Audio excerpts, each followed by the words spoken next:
National VIPs, President and Commander-in-Staff, Armed Forces of the Philippines, is Rodrigo Roa Duterte. Secretary of National Defense, Honorable Delphin Negrelo Lorenzana.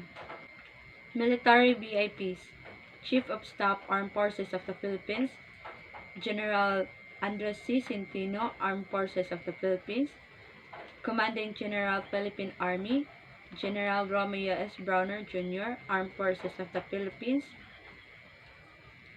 Commander Army Reserve Command, Major General Fernando V. Filipe, Philippine Army, Group Command 19th Regional Community Defense Center, Colonel Patricio S. Tumales, Infantry, General Staff Corps, Philippine Army, Commissioned Officer 92nd Zamboanga del Norte Community Defense Center, Major Elijah V. Lumantas, Civil Engineering, Philippine Army, President Jose Rizal Memorial State University System, Dr. Darlinda R. Lapot, National Service Training Program, Director, Dr.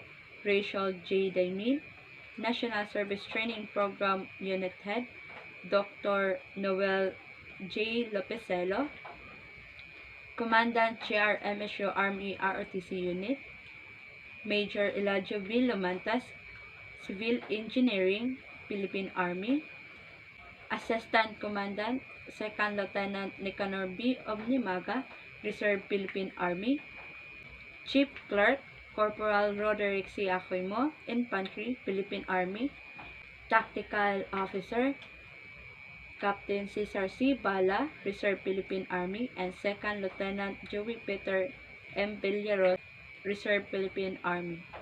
Senior Tactical NCO, Reservist, Admin NCO, Sergeant Jornel R. Lapot, Reserve Philippine Army, Tactical NCO, Reservist, Private First Class John Ray A. Maglasang, Infantry, Philippine Army, Staff Sergeant Gerald Rich H. Soto, Reserve Philippine Army, Staff Sergeant Mark Ray Elvin S. Borreros, Reserve Philippine Army, Sergeant Nancy A. Aranves, Reserve Philippine Army, Sergeant Maynard O. Comesela, Reserve Philippine Army, Private Rodel G. Patangan, Reserve Philippine Army, Private Richie A. De La Rosa, Reserve Philippine Army, Private Charlene A. Tagapan, Reserve Philippine Army, General Military Assistant or GMA, Private Adams N. Sumalpong, Reserve Philippine Army, Private Noel B. Lagradela, Reserve Philippine Army, Private Jefferson Paglinawan, Reserve Philippine Army, Private Rico Jack G. Tawataw, Reserve Philippine Army, Private Glenmar G. Ulenan, Reserve Philippine Army, Private Shahara May M. Jalan, Reserve Philippine Army, Private Gerald M. Pascolado, Reserve Philippine Army, Private Vincent Jubilee G. Cadano, Reserve Philippine Army, Private Ray R. Dayal, Reserve Philippine Army, Private John Ray P. Baladares, Reserve Philippine Army, Private Joven Ray A. Sakal, Reserve Philippine Army, Private John Fretz C. Cuenca, Reserve Philippine Army, Private John Paul P. Yurong, Reserve Philippine Army, Private Michi B. Andicoy, Reserve Philippine Army, Private Vance Alastair L. Pagasean, Reserve Philippine Army, Private Mark Gel S. Lagamon, Reserve Philippine Army, Private Glaisel Faith D. Carreño, Reserve Philippine Army, Private Glyza Claire C. Canoog, Reserve Philippine Army, Private J. Salen Elopre, Reserve Philippine Army, Private Mabel B. Singkay, Reserve Philippine Army.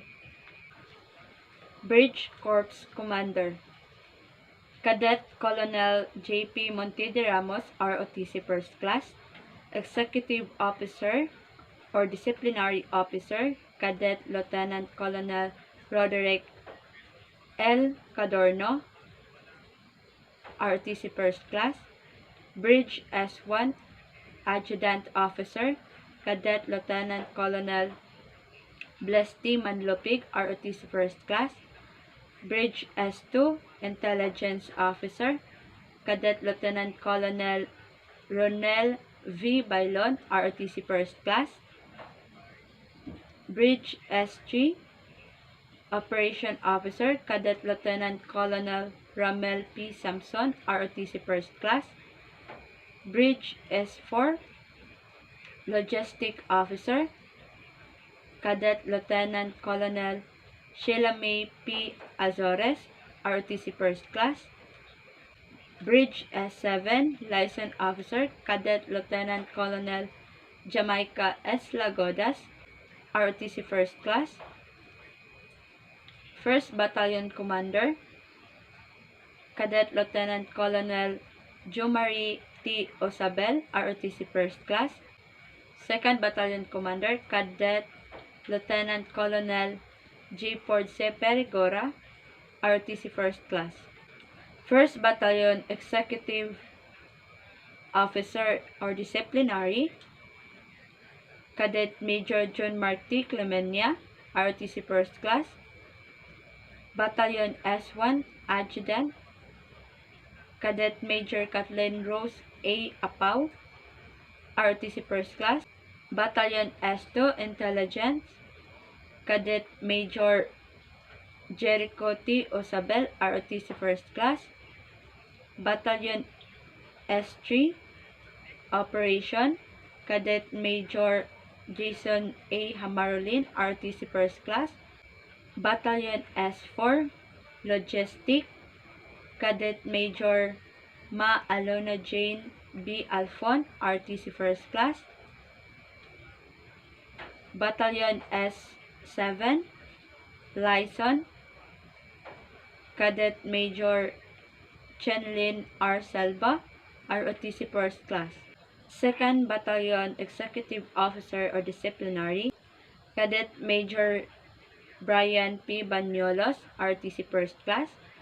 Battalion S1 Adjutant, Cadet Major Rubilin B. Magnawong, ROTC First Class. Battalion S2 Intelligence, Cadet Major Hansel D. Zuzobrado, ROTC First Class. Battalion S3 Operation, Cadet Major Remark O. Lakay, ROTC First Class. Battalion S4 Logistic, Cadet Major Mary Joy C. Maghinay, ROTC First Class. Battalion S7 Liaison, Cadet Major Rowella Bernadette B. Kinlog, ROTC First Class. Cadet Major Mary Grace A. Lidaman, ROTC First Class. Cadet Major Aaron J. Kalasang, ROTC First Class. Cadet Major Stephen J. F. Tacliad, ROTC First Class. Cadet Major Jovenal P. Catilo, ROTC First Class. Cadet Major Christian J. Sardena, ROTC First Class. Cadet Major Aryan Faye N. Palangan, ROTC First Class. Cadet Major Baby Janila G. Cañete, ROTC First Class. Cadet Major Gino G. Carbonella, ROTC First Class. Cadet Major Kent O. Dampayla, ROTC First Class. Cadet Major Remart S. Anyo, ROTC First Class. Cadet Major Brittany D. Agit, ROTC First Class. Cadet Major Rickman V. Kavanagh, ROTC First Class. Cadet Major Mark Jen L. Proceso, ROTC First Class. Cadet Captain Lester V. D. Ikaw, ROTC Second Class, Cadet Captain Richard S. Zamoras, ROTC Second Class, Cadet Captain Joseph B. Miral, ROTC Second Class, Cadet Captain Erwin T. Palomares, ROTC Second Class, Cadet Captain Aurelio L. Flores, ROTC Second Class, Cadet Captain Ken Troy F. Maghanoy, ROTC Second Class, Cadet Captain Rowan Vincent A. Sumandoran, ROTC Second Class, Cadet Captain Jefferson N. Makiling, ROTC Second Class, Cadet Captain Blaze Jason H. Iting, ROTC Second Class, Cadet Captain May Angel S. Conato, ROTC Second Class, Cadet Captain Rimar B. Bimos, ROTC Second Class, Cadet Captain John Kenneth B. Deserdo, ROTC Second Class, Cadet Captain Jonathan D. Gumanad, ROTC Second Class, Cadet Captain Kevin M. Delicano, ROTC Second Class, Cadet Captain Lunchi Kyle S. Abapo, ROTC Second Class, Cadet Captain Lavelle Jane T. Manginsay, ROTC Second Class. Military Professionalism. Men who adopt the profession of arms submit to their own free will to the law of perpetual constraint of their own accord. They reject their rights to live where they choose, to say what they think, to dress as they like. From the moment they become soldiers, it needs but an order to settle them in this place, to move them to that, to separate from their families and dislocate from their normal lives. In the world of command, they must rise, march, run, endure bad weather, and go out without sleep or food. Be isolated in some distance post. Work until they drop. They have chosen to be the master of their own fate. If they drop on their tracks, their ashes shall be scattered in four winds. That is all part and parcel of their job. Pledge of loyalty. If you work for men in heaven's name, work for him, speak well of him, and stand by the institution that he represents. Remember, an ounce of loyalty is worth a pound of cleverness. If you must growl, condemn, and internally find fault, why not resign in your position? And if you are in outside, jump to your heart contents. But as long as you are a part of this institution, do not condemn it. If you do, the first high wind will come along, blow you away, and probably you'll never know why. Military courtesy. An act of politeness, civility, and respect that the personnel in the military organization accord to one another. Military discipline. It is state of orders and obedience existing within a command. Military leadership. It is a process of influencing men in a good manner as to accomplish the mission. Military secrecy. What you see, what you hear when you leave it here.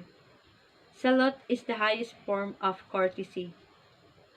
11 General Orders. 1. To take charge of this post and all government property in views. 2. To walk my post in a military manners, keeping always on alert and observing everything that take place within sight or hearing. 3.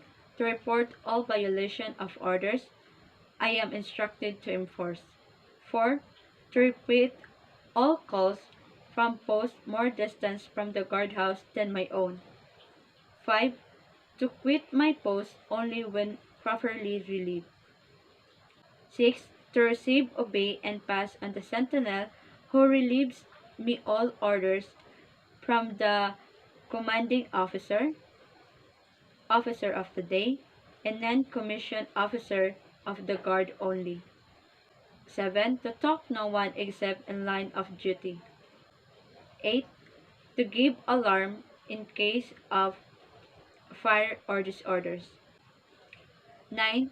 To call the commander of the guard in any case not covered by instruction. 10. To salute all officers, colors, and standard not cased. 11. To be especially watchful at night and during the time of challenging to challenge all people on or near my post, and to allow no one to pass without proper authority.